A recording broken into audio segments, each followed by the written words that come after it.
You're listening to the Mind Your Business podcast. Today, Phoebe and I are answering the question, what's missing? So, stay tuned.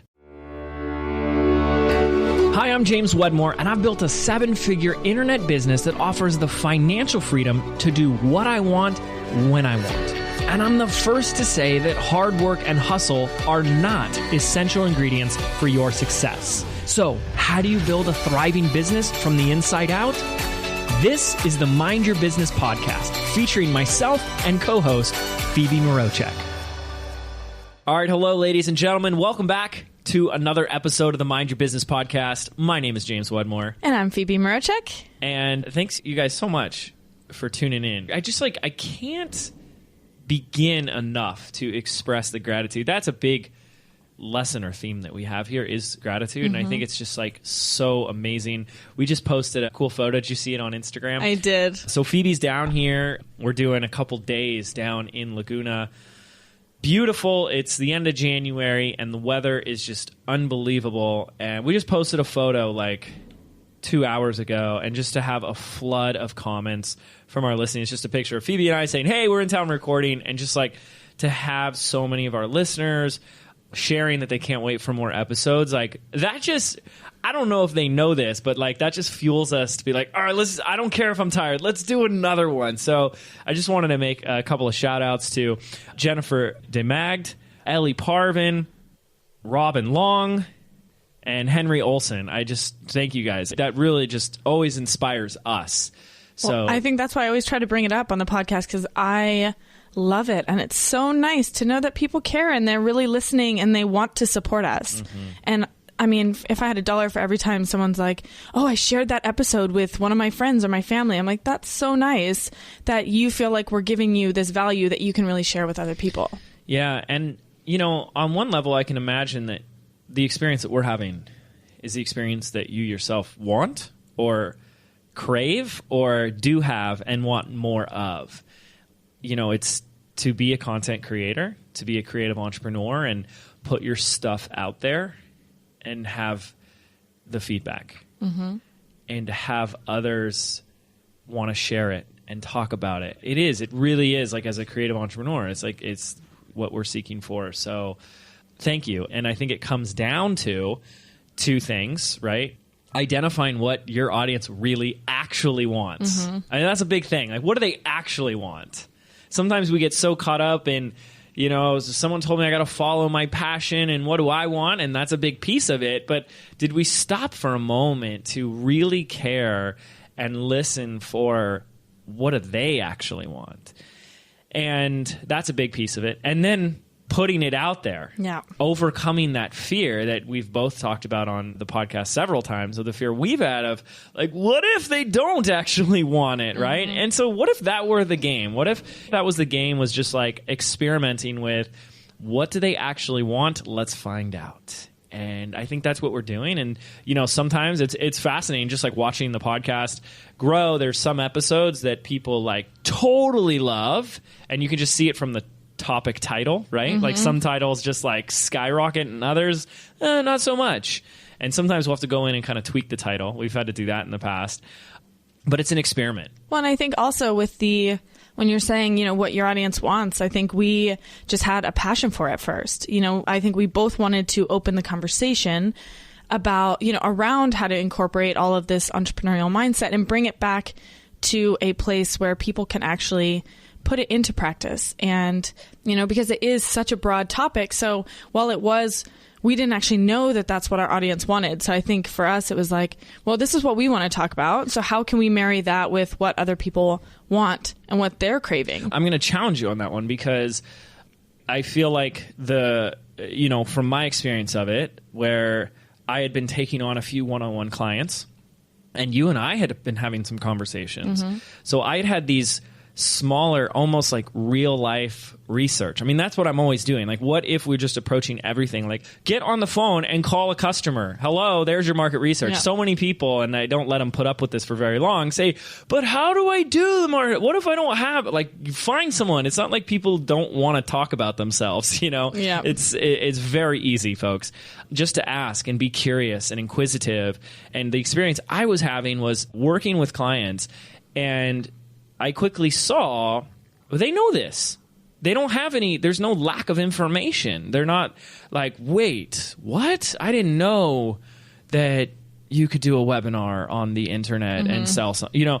And so it was like, so what is that missing piece? And I was like, well, like, I'm going to be honest, there's a lot of other work that I'm doing, and emotionally and mentally. And I kind of threw that out there with some clients, and they were like, oh my goodness. And I've seen my students and clients and inner circle members and high level clients just like grow and flourish. Yeah. And then when I started talking to you about it, you weren't like pushing against it, right? You were like, yes, some more, please. Yep. So I think that was enough for me to start going like, I think others want this. And I think that's another piece of it, is that if you look at time as a linear vector for now, past, present, and future, here we are in this present moment. It's also about identifying what does your audience actually want that hasn't really been fulfilled yet, right? And that's the opportunity, or seeing the opportunity in being an entrepreneur, is that it hasn't yet been fulfilled yet. That's no one else is really tapping into it yet. So it's identifying the question, what do they actually want that no one else is really giving them yet? And boy, the more you just understand the pulse of your market and what they're saying and how they feel and what drives them and where they're headed and what they're missing, and the more you can just, you know, it's like getting one step ahead of them, right? And just being there with that solution. So yeah, I just can't, I mean, like, it's been really exciting, and, you know, we're down here recording a bunch of episodes, and I'm glad we're doing that. And it also gets us a big breather by batching so many, so right, because now we have time from you know, Saturday when I leave to like get more inspired. I always get worked up because I'm like, all right, I have to prepare, and like, what do I need to be reading and all this? And then I remember you're like, you don't need to prepare anything, just come down, and that's the whole point. And it's so funny, even when I'm not, you know, preparing, I don't really prepare, but when I do, like, I'm just preparing for life, which is like reading all these books that I would be reading anyway, and listening to Audible the way that I would anyway. Yeah. And so I love when we have, you know, our conversation, I think it was episode 71, for me has been the one where I felt the most confident and I felt the strongest. And the response has been so much greater than I expected, because I was sharing something that was really real for me. It was something that I was in the moment experiencing. Yeah. And from that, it just showed me that I'm able to step into that and be like, why am I not, I don't need to be anyone else or anything else but me, and just share what's going on for me in this present moment. Yeah, so that was episode 71, which was all about the power of your story. And that was a fascinating episode too, because that was a very synchronistic, both of us living our own lives had a very similar thing happen at the exact same time, and we just kind of like both were like, hey, I've got this episode I want to talk about. And we're like, no, me too, let's do mine first. No, mine first. Okay, what is it? And it was like the same thing. So that's always very cool. That's always a good sign. We did that with the book that we were both listening to on Audible. Oh yeah, the Superman. The Rise of Superman. The Rise of Superman. That's right. Yeah, this is so funny. So those are always good signs. You know, we've talked about the power of synchronicity and signs in your life. Of course, another episode that maybe we should be learning about is overcoming writer's block, because I think that's the challenging thing that I have, is the episodes tend to flow to me more when, you know, I'm doing other things. And so like I had to go for a walk because we've recorded 7 or 8 episodes straight, and you kind of feel like a car starting to run on empty. Yeah. And you're like, I don't want to share that story again. Or I just want to come up with something new. Yeah, so, and you're like, I don't know what else I got left right now. And you know, part of this is we want our own life and experience in business and the ups and downs to be what inspires and triggers a new episode for you. So I do have one. Okay. This is an episode that, you know, Phoebe wants so badly to prepare for. And I said, why? What's the point? What's the fun in that? We want this to be casual, conversational, and real, and raw, and authentic. And so this is really a topic that I'm curious about. it's an inquiry that I want to have because of some things that happened recently to just offer a beautiful blend of experiences and contrast in my life. To follow the timeline of January of 2017, I went from having my live event, which was just an extraordinary accomplishment for me. Like, we really hit a milestone of at Team Wedmore with my wife and I, and the work that our team did to put that together. Like, boom, chapter completed with a huge green check mark on it, just like A+ success. That was a real big win. And then the immediate next day, going down to the mastermind that I am a member of. And this is a high-level mastermind, 7, 8, 9-figure. There are 9-figure business owners in there. Like, that's unfathomable, right? Like, CEOs of big companies. And I love being a part of this group.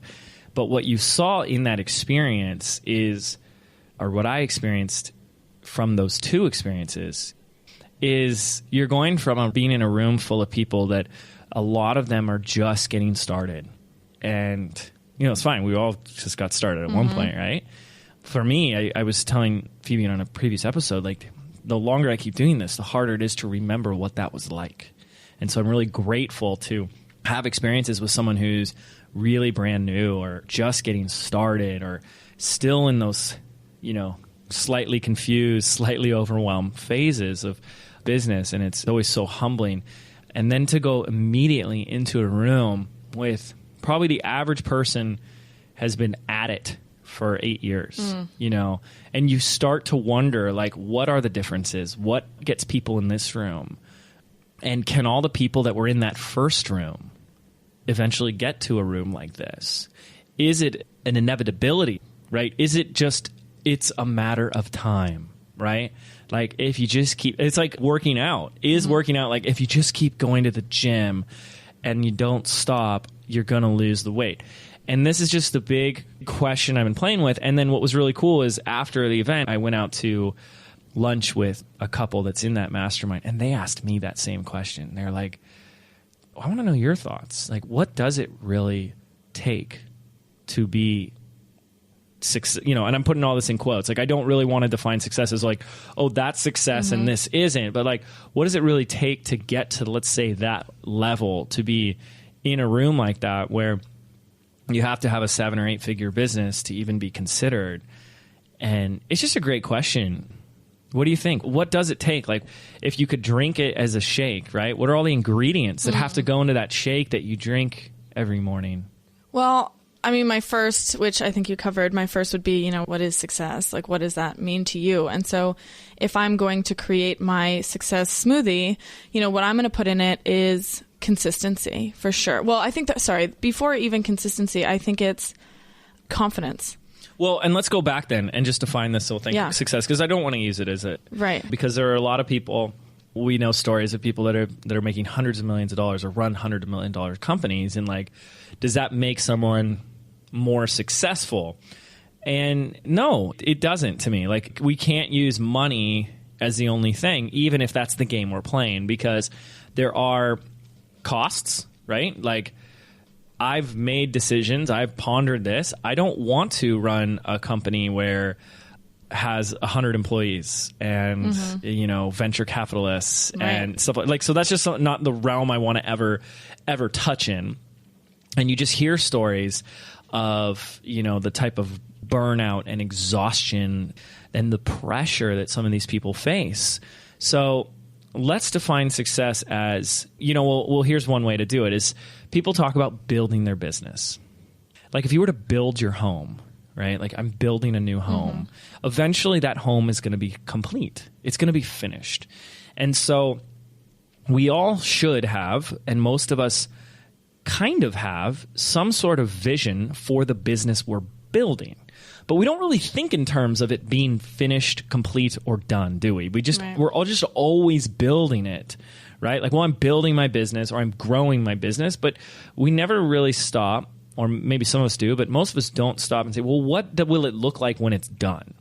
And I think the only way we want to define anything about success is, what does it take to get someone to close the gap from I'm working on it, I'm here, I'm building, and now it's done. They've closed the gap and they've accomplished what they told themselves or what they decided, this is what I want to create.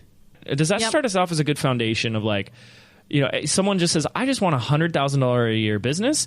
I want to work with 3 clients and I want to work 2 days a week and I want to do it wherever I want. That's awesome. Yeah. So what does it take? And I know, it's still a very big spectrum, but there's a lot of people that are struggling and they've been at it a long time. They're frustrated. They're overwhelmed.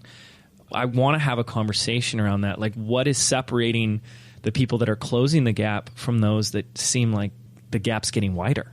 Yeah. So thank you for clarifying that, because I think that is really important. And that's something that I struggle with all the time when people are, I always joke about leading with your launch numbers. I'm like, don't do that. But like, when we're talking about, being whole and complete in our businesses and, what that looks like, I think that's really important to define. But a couple things I was just jotting down here, confidence and like just having the openness, willingness, and ability to really like sort out your personal stuff. Like that is huge. I think knowing, and that's something I'm realizing more and more as I am kind of on my little journey of exploration, is realizing how much personal stuff I'm willing to go through, because I know at the end of it, I find that confidence and that alignment that I have no other option but to step into that truth. And I think that's a huge piece for me when I'm working with clients and when I'm just even looking at my own business. What do I need to go through? What layers do I need to peel away in order to step into that confident, aligned state? I think confidence is a huge part of this. And along that, attached to that, which I think they go hand in hand, would be self-worth. Totally, exactly. And I don't know if one, it's like the chicken or the egg. Maybe confidence comes when you have self-worth. But I think this is something that we all have or do struggle with. In fact, a lot of the reasons why there are successful entrepreneurs out there is because they believe they don't have a high self-worth, and they think that by accomplishing and achieving that will somehow compensate or make up. And I think I am not immune to that myself. I think most of us are, and I think back just for me, like the early days and the things that would motivate me to work harder is I remember having like an ex-girlfriend who like did this whole thing that just, kind of met a new guy and rubbed it in my face, kind of like, ha ha ha, you're, and what was my immediate thing was like, I'll show her, I'm going to get back to work on my business. And you know what I mean? This is like this, like, wow, this feeling of like, gosh, I'm not good enough. I'm going to compensate for it. And I just recall those early days, how much those things fueled me. And I resonate so much from the scene from The Social Network, Jesse Eisenberg's character of Mark Zuckerberg. Do you remember this? I haven't seen it. Oh my gosh. Wow. Do you see movies ever? Not really. How are we friends? Gosh. Anyway, I knew this was coming because she's kind of looking at me like, oh, I'm so sorry. Anywho, there's a whole scene where Facebook is just at Stanford and his ex-girlfriend goes to another school. I forget which school it was, like Boston University or something. And they'd gotten in a fight. They broke up, but they got in a fight after the breakup. And like he goes back to his business partner and he's like, we're going to new schools. Like that was his just motivating thing. Like we're taking Facebook to more schools. And it was like, yeah, I think like a lot of us have had that experience, especially at a much younger age. Like those type of things drove us. And so they can be good fuels and motivators. But, I think a lot of us on a journey that includes a lot of like inward awakening realize that if you're always driven to compensate for, worthiness, that it never really is enough. Absolutely. And I think, for me personally, that was my whole life. Like having my Mary Kay business, my mom said to me, you can buy an inventory. And she's like, you can do it, but I'm not going to help you at all. And my granddad was the one who was like, you know what? I'll co-sign on a loan with you. So that was my motivator, was like, well, I'm going to show my mom. She told me I couldn't do this. Here we go. Let me prove it to you. And as a athlete my whole life, it was always, well, I'll show you and I'm going to be better than you and better than you ever thought I could be. But I think that kind of shifted. And a lot of this work that I was doing recently has been, just showing me a lot of like, my self-worth has always been tied to my accomplishments, which is a really dangerous place. And I shared on episode 71 all about, when my dad passed away. So for the last 10 years, I have been like trying to prove to everyone that I am this successful person. But really what it comes down to is that I never got to prove to my dad that I was successful because he never got to see that. Yeah. And so it really wasn't, I'm just like out in the world trying to prove to everyone else, but really, no, it's not that person that I really care about that I'm showing. Yeah. Do you know what I mean? And it just becomes this cup that you're trying to fill that has a big hole in it. And so in a very myopic, detail, very close up, short range view, that like, well, that's what, hey, if it works, anything that can do to motivate me and get me over the fear of, whatever, and take action is great. And that's how I used to really think, like, hey, if it's working, but, how long is that sustainable for? If it's never enough, if it's never enough, then it's just a dangerous road. So yes, the self-worth piece is huge, but let's go back to the confidence for a moment. And, what is confidence? So how would you define confidence in that this is an essential ingredient for doing it? Like, what is that like? Because confidence is it's a state of being. Definitely. Right? It's like, there's a reason why there's countless poems about love. For centuries, people trying to describe love, and it's because you can't really describe it until you're in it. And I think confidence is the same way, right? You can read a book on confidence. That doesn't make you confident in reading the book. Well, no, it does. I feel a little like more motivated and stuff, right? That, you can't just, here are the 7 steps. And people try. Yeah. Here are the 7 steps to confidence. It would be like trying to, take the 7 steps on love, Right. And it's a state of being. It's an experience that you step into. So how would you describe, like, what does confidence look like? What does a confidence person act, say, do, behave in order to close that gap? Well, for me, the first word that comes to my head when I think of confidence is acceptance.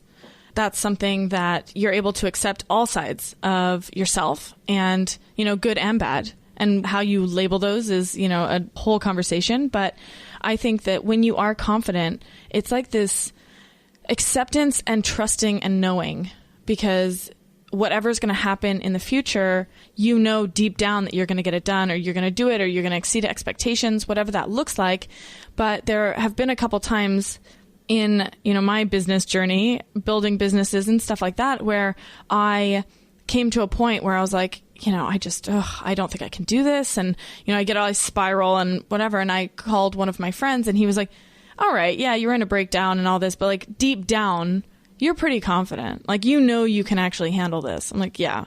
He's like, you'll get it done. I'm like, well, yeah. But, and so it was that moment where you're like, well, now I sound like an idiot. But I think it was just this knowing, accepting, and trusting in me as a person that I'm going to, if you hire me or if you're my client, I'm going to give everything that I can and have to you because I really take it seriously and I'm very confident in what I can do.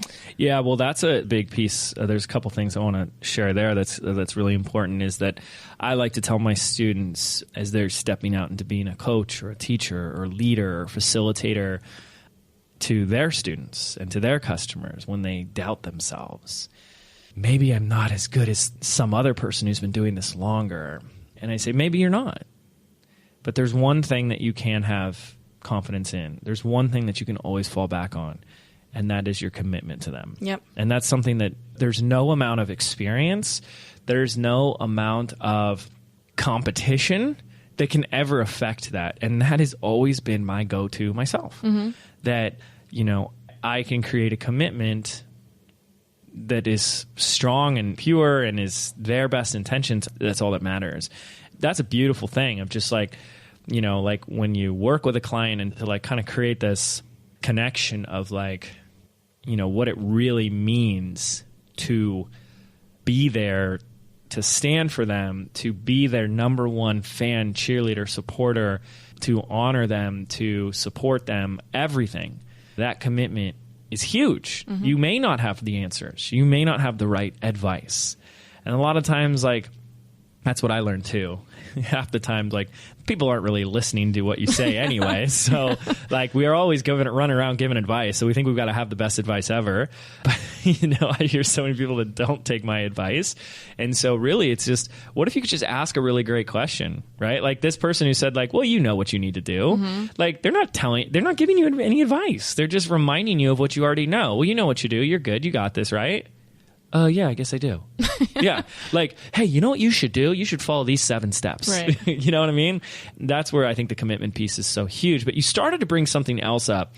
We're talking about this question of what does it really take? What is it that separates people that maybe just never figure it out or stay stuck or maybe give up on their dreams? I mean, that's the piece I've seen that breaks my heart when someone, is sold on the idea of starting their own business or living a passion that is fueled with profit and sales and customers, and they get to do this thing they love and get paid for it and never have a job again, and the freedom and the lifestyle, like it's all possible. But yes, there's sacrifice, and yes, there's, quote unquote hard work involved. But I always like to question that because, what we always say here is that, well, hard is relative anyways. Mm-hmm. And I say that the only reason it's hard is because we've spent at least, for the most of us, 18 years of our life being trained out of entrepreneurship. Right. We have been trained to be an employee. Into the system. Another cog in the wheel. Mm-hmm. We have been trained to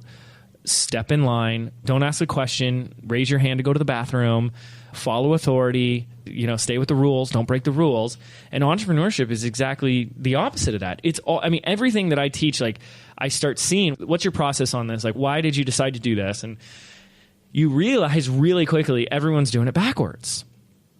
They're doing it all backwards. And I just love flipping that on people. So a lot of times it's hard because you have to unlearn what you think you know about what it really takes. Not because, and I'm going to give the most beautiful example here, and I've always wanted to share this analogy, and I don't think I have.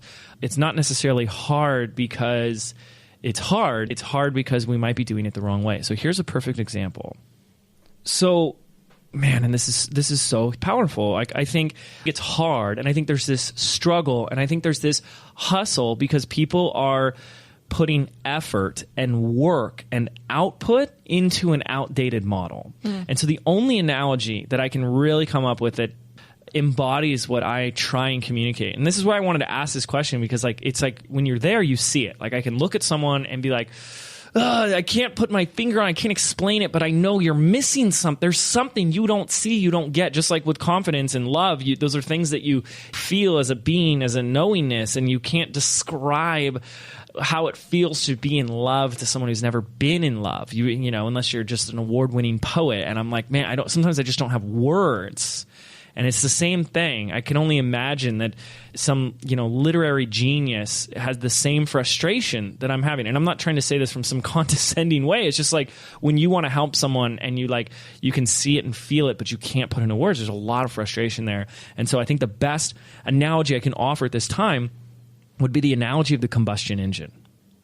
So my grandfather was an auto mechanic. He was an immigrant from Australia.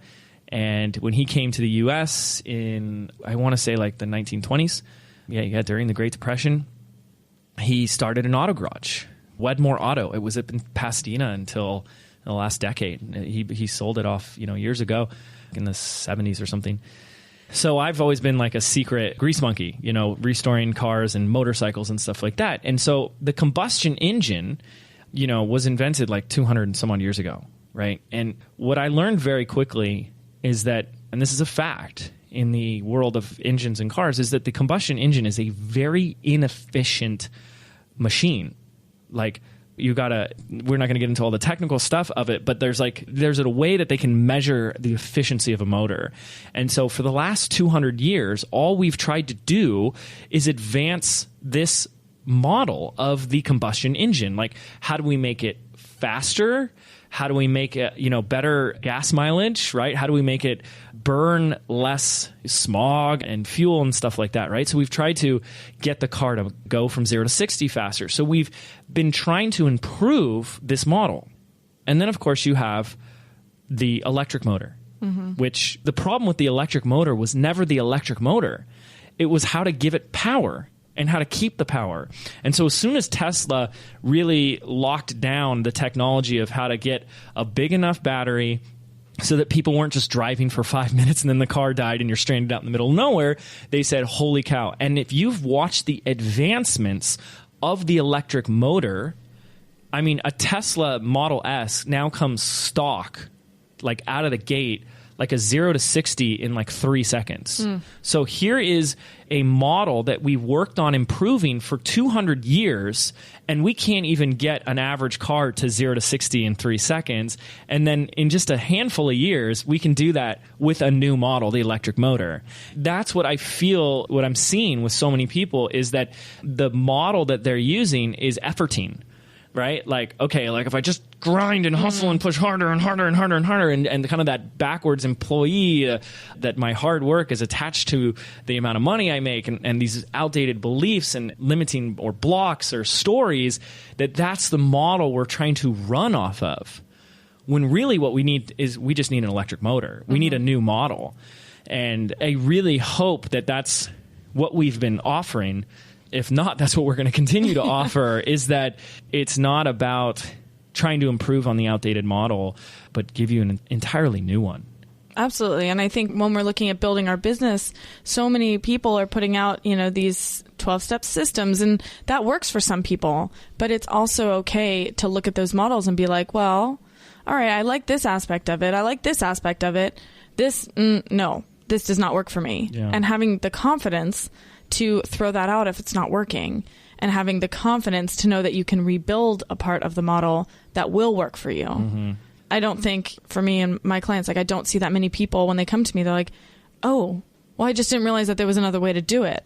I thought, I'm just going to mimic what everybody else did, which there is an element of to that. There is something to that, mimicking people who have gone before you and been successful. But what if we were the electric motor, and that in that moment, we're like, well, let's take all the things that work and throw away everything else and rebuild it. Yeah, and don't get me started on my thing I have against people who are just taking what someone else has. Yes, there's modeling, and that can be a very effective strategy. That comes from NLP, neuro-linguistic programming, which, by the way, we should have an NLP person come on the call. I think that would be a great conversation. But I mean, like, this person's proven this, I'll sell this product too, or I'll just take the same idea and that's a whole different stint. But I think talking about this new model, which should be its own episode, really is, I think some of the things we're starting to talk about here, that if some of these topics we come up with of like from manifesting and the energy conversation and creating your own reality and all that stuff is part of this new model. And it's like, yeah, you can effort your way upstream, and you can work your ass off, and you can hustle your way to success, just like you can get from 0 to 60 in a combustion motor. I also just think there's an easier way. Mm-hmm. You have to throw out the old one, and it's really hard to do, because if you look at how old you are, chances are you've been running from that model your entire life. Yeah. I know I was fortunate enough to kind of learn a lot of the stuff that we talk about at a young enough age that I was like still eager and open-minded. And I think there's a lot of people that are open-minded. I love when we hear converts on the call. They're like, I was so against this like crazy hippie crap. And like, you're the first person. I'm like, okay, I'll listen. And then they start sharing like really cool stuff that's happened in their lives. And it's like, great, let's just keep playing with this. So one of the things that's within this model as well, like we talked about this, confidence is this essence of just like effortless confidence, of just like, acceptance. I think that's beautiful. One piece I want to throw in here, still coming back to this one question: what is separating those that are closing the gap from those that can't, that feel stuck and overwhelmed? And I think an important piece that we want to talk about is, that I want to bring into this, is taking full responsibility for everything in your life. That itself is a full-time discipline. Yep. It's a lot harder than you think. And I learned this a long time ago, and I'm still practicing it. When we deal with something not working in the business, I come back and I was like, hey, this is on us, and how could we have done this better, and what's the lesson here moving forward? But the amount of what I hear of people walking around as a victim, it does really break my heart. I know we're preaching the choir here. It's no one that listens here. Like, that's, I think, the great divide is there is a massive difference for the person who takes full responsibility for their life versus someone who's always got someone else to blame. And man, that is such an important piece. And you hear it, and one of the things is like, people will let's get like really nitty gritty into this, because some people think they're like, oh yeah, no, I take full responsibility. And then you're like, but do you? But really? And I think like one thing is when people want to blame like technology, like, oh, it's too complicated, or I'm not techie, or blah, blah, blah, blah, blah. Like, that's you not taking responsibility. And we don't really see that. You're not going to acknowledge that in the moment. You're like, what are you talking about? No, this is too complicated, or blah, blah, blah, blah, blah. And what it is it's giving us this kind of like this cop-out of saying like, well, it didn't work, and I'm going to blame it on this is too complicated, or this is too overwhelming, or this is too much, or whatever. And there's such a shift from going to all these reasons as to why I can't do it, or why it's not going to work, or why it isn't working, to like, okay, this is what I want. I'm committed to this. I'm going to find a way. And it's up to me. No one else. No one's coming to save you. And that's the most beautiful, loving, just amazing, scary truth that we can come to is like, no one's coming to save you.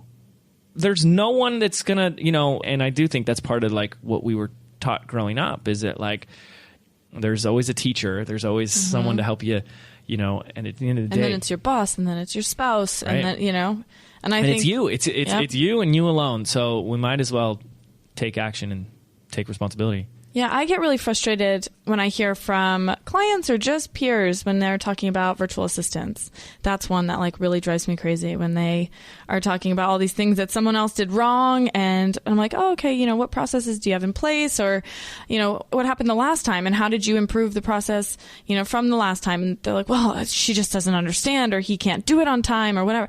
And it just like always has to make me laugh. And if I'm trying to be a jerk, which I don't always do, but sometimes I'm like, well, what's the common denominator here? Yeah. And then it's very easy to blame everyone, someone else. Yeah. And that's the easy way. Right. And that's where this work does get hard, is that there's no one to blame but you. And I get that pushback all the time. They're like, no, because I clearly told them do X, Y, Z, and they didn't do it. And like, but who hired them? Right? Yeah. It will always come back to you. And that is the beautiful. It's scary at first, and it's frustrating at first, and you just see a lot of people kick and scream at this whole piece of it. It's like, it's all on you, and no one else is coming to save the day. But it can be extremely freeing and extremely empowering when you realize, number one, that everything amazing and awesome in your life is because you effing created it. Yep. Good on you. And that's where a lot of gratitude, love, and appreciation for everything that you've created, what got you to where you are now. Like, that's just beautiful, right? But also that you have full say in what comes next, that this is your story that you're writing, that this is your movie that you're creating. You are both the watcher, the director, and the starring leading role in it, and you have full say in everything. That is a beautiful discipline that I would invite and encourage our listeners to step into, to taking full responsibility, to start to be aware of our complaints, because our complaints, and we all complain, right?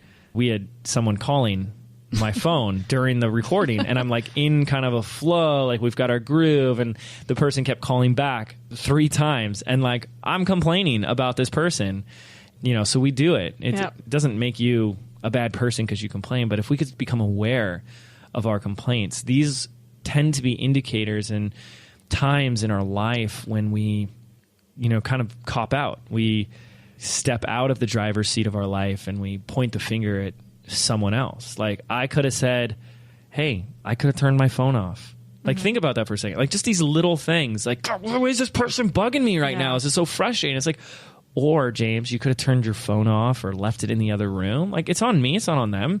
This person obviously has my number, so I obviously gave it to them at some point in time. So they're obviously under the impression that they can just call whenever they want, right? So why would I blame them for calling, right? But we do this all the time. And then our brain, of course, minimizes it and disregards it and doesn't ever really think that it could be us. It's always them. Mm-hmm. It's always easier to do that. That's where this work gets hard, but that's where you become just infinitely powerful, in my opinion. Definitely. And I think if we're going back to the question, 2 other words that I'm kind of writing down here. The first one, I think they really go hand in hand, and one of them is patience. Really committing to the long game. I've seen so many people, especially when I was in like the travel blogging world, it got to a point where you could just see it. And there was a moment where like our little Facebook group just kept getting smaller and people were falling off because it wasn't this instant gratification that I think in, where we are with social media and with dating apps and all of these things that are so, fulfilling of instant gratification. It's really, it's almost kind of laughable that we just expect to go from 0 to 100. And we have examples of that all over the place. If we're talking about business, we have the outliers, but those outliers then become like everybody's goal. Well, she did it. She made $1 million. Her first launch did this, or he did this. And you're like, yeah, but that's not your journey. That's not your story. That's not where you're headed. It is true. It's so fun. You're so right. It's disgusting, really, how much people are just desiring the quick version. Just like, get off it already, people. Like, it's great if it happens, but why would you stake everything you're doing on that, or it's nothing? If it doesn't work in 2 months, I'm out. Like, and that's never been me. Being the introvert, like, my energy and style is much more the tortoise, which is why I love always sharing the tortoise and the hare analogy. Like, I'm always just like, I'm just going to keep going longer. Like, I don't give up. So I may not move as fast. I might not be this big extrovert. Like, there's some extroverts, big extroverts in the online spaces, and they're very loud and they're very all over the place, and they just like bam, bam, bam, and they're like very seen and that's amazing. And I don't have that. But I just always know I'm just putting one foot in front of the other, and I'm just going to keep on going. And, I always remember something that Phoebe said to me a long time ago after she really got to know me, and she was like almost dismayed with the reasons behind my success. Was like, well, you just keep saying you're going to do it, and then you just do it. And then you say you're going to do something else, and then you just do it. I'm like, yeah. Yeah. But that was my other word, was like an unwavering commitment. And then the 2 words after that were like an unwavering commitment to growth and to excellence. And I think that those are 2 words that mean a lot to me. But when we're talking about being in action, like, I don't necessarily, or I definitely think that there are bad times to be in action. There are good times to be in action. Like, I don't think you can have like just a blanket statement saying, oh, just go be in action, because a lot of times you're being inefficient, or you don't know what actions to take. So just do anything. And that's never a good philosophy. I know it's hard. You want to tell people like, just do it. And, I saw a comment in one of our members groups, and he just had a big win. And so like, that's what he wanted to share. He's like, I just can't stress enough. Like, just put something out there. And it's like, yes, you're so right. And that won't land for the person that needs it most. Like, they don't hear that because they hear all this other stuff that's going on. And that's just that's my passion now. That's my fascination. Like, what is all this other stuff that's going on? Why can't you just say like, just do it, right? Nike said it. Why can't we just all do it, right? Because there's the other things at play. And I think this is what we're trying to talk about. But yes, the patience is important.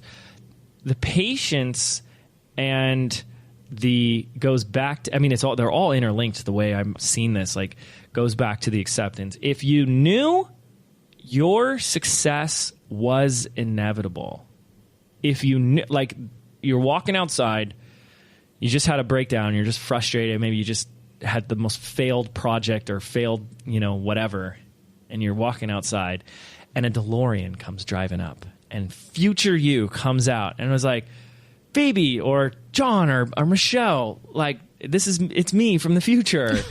I got to tell you, it all works out, and it's amazing. Just keep doing it and trust your gut. You got this.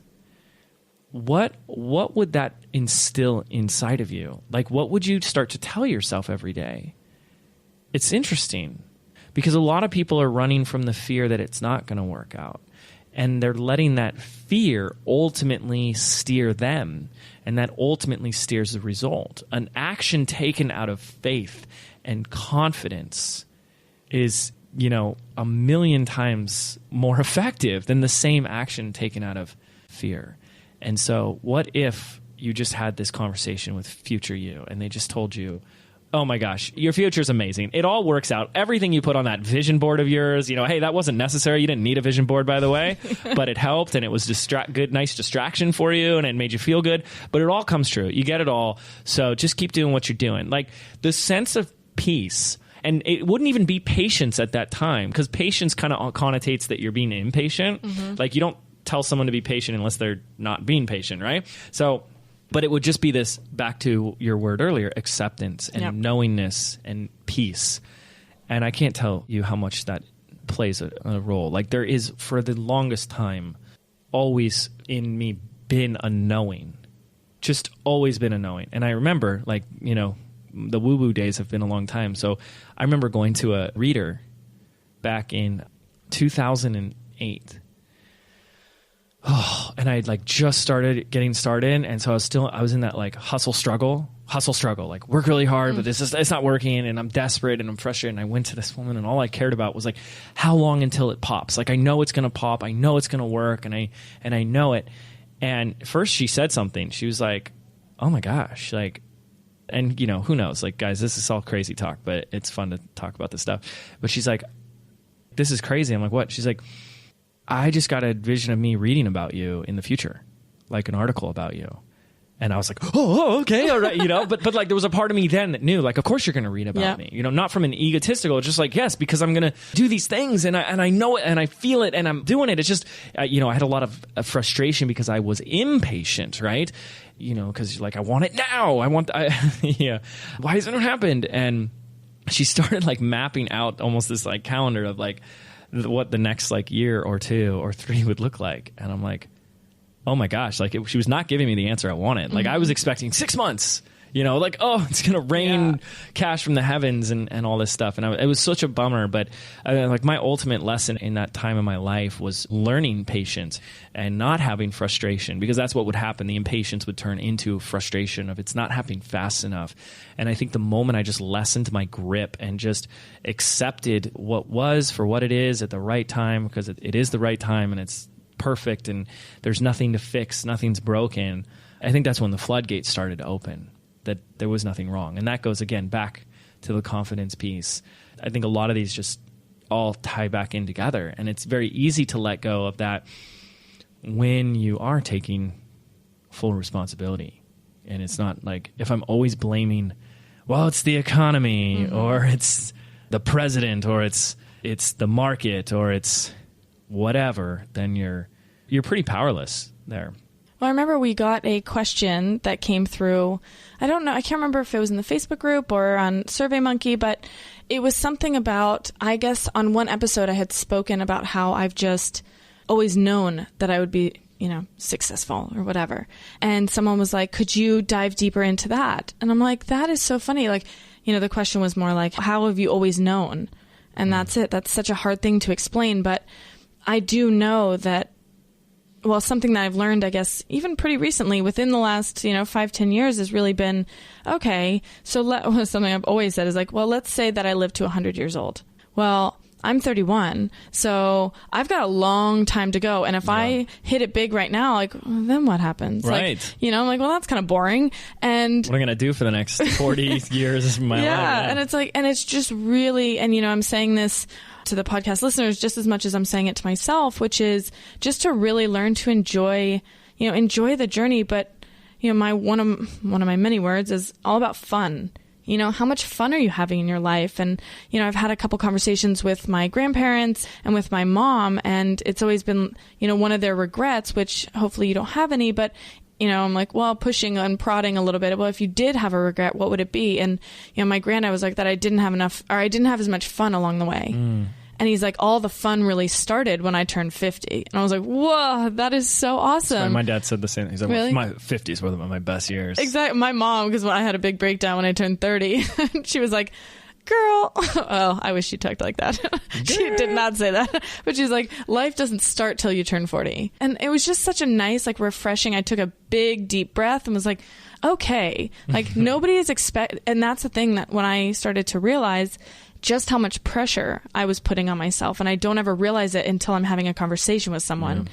And they're like, on one of the episodes I was talking about, talking to this girl who had 3 sales on her prints. And I'm like, oh my God, like that would, for me, I could never tell anyone that. And for her, it was just such a nice, like, well, yeah, this is just part of the journey. And in, these little moments, I think they're sprinkled throughout your life where you're like, right, I am wound very tight. Like, let's just release the death grip for a second and be like, right, I'm doing the best I can. And just having that, that grace with yourself and, that acceptance and just knowing that you're in the right place and you've done all the things that, any mistake or lesson or whatever that has led you up to this point, it has happened for a reason, because now you're exactly where you need to be and you're exactly who you need to be in order to make progress going forward. I love what else you said too, to help fill in this answer to this question is the commitment to yourself and what you want, and then commitment to service, being of service, I think it's just so important. Like, gosh, and obviously we can do many episodes just on this topic alone, but that's a big piece that we always talk about here when there's the fear, the self-doubt and all that stuff comes up, that when you focus on the customer first and serving them, you can get out of your own damn way and just help them, right? Like if someone was drowning out in the middle of the ocean and no one else was around, you wouldn't be, what if they don't like me? Right? What if they don't want to be saved by me? Yeah. You just go out and save them, right? And I think we minimize what we know. We minimize our gifts. We minimize what we're good at. And it's because what is our gift is the thing that comes most easy to us. And we assume that others have it as well. And what you discover, and it's such a beautiful thing to discover, is that it is a gift when you get to share it with others. And the gift that you get to have in return is the experience of having impacted someone's life. And that's pretty extraordinary. I first figured this lesson out, and I've had to remind myself of this lesson many times, but the first time was in first grade. I've always grown up having a little, not a great, but a little talent for art. Like I've always loved drawing and I've loved painting. And I remember coming home after school and my neighbor, Edward, same age as me, I got this new drawing book. You follow along and you draw the pictures. And it was like step 1 is draw a triangle and then like 2 eyes. And like by the end of it, you've drawn like an alligator. And I looked at mine and I'm like, man, that's just as good as the one in the book. Like I'm a rock star. And I just remember looking at his and how awful it was. Like even at like 6 years old, I was like, oh, okay. You do see the photo in the book. Yeah, I'm like, okay. And I was like, it's bizarre, but I just remember the thought going through my head like, oh, so not everyone can do this? Like this is something that not everyone can do. And this is something that I guess I'm better at or he's just really bad at, but there's differences, right? And you just have to remember this, that these things that come easy to you, these things that come natural to you, chances are they don't for most people. And we do take them for granted. And I've experienced these all the time, the things that are really easy to me. And what's really fun is that when I embrace the things that don't come easy to me and find the people that just flourish in these areas, it's just such a beautiful coming together. So, yeah. Okay, we've had this long conversation about a simple yet mind-numbing question about what does it really take? What is the difference? What is separating the people in the first room versus that second room? Someone who might just be a newbie.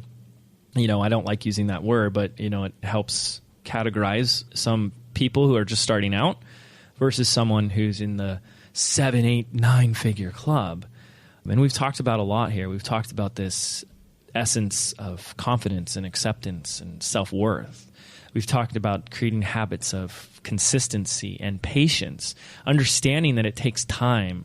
I love that quote, live your life like the ball's in the cup, right? Like it's a golf analogy, right? The ball in a cup. But live your life as if the ball is in the cup, as if everything you knew, everything you do, you knew it would work out. And I say this all the time as an affirmation, is that, hey, we're gonna figure this out, or hey, it's gonna work out. And even just in my saying it, it's just such a blessing. It's just there's a sense of knowing that I have, I guess, developed or built as a muscle that you're like, yeah, of course, it always works out. Yep. I'm still here. If we got this far, I'm still alive. We'll figure this one out, and that's the fun of it. That's the fun of it. So, and then a big piece is the responsibility.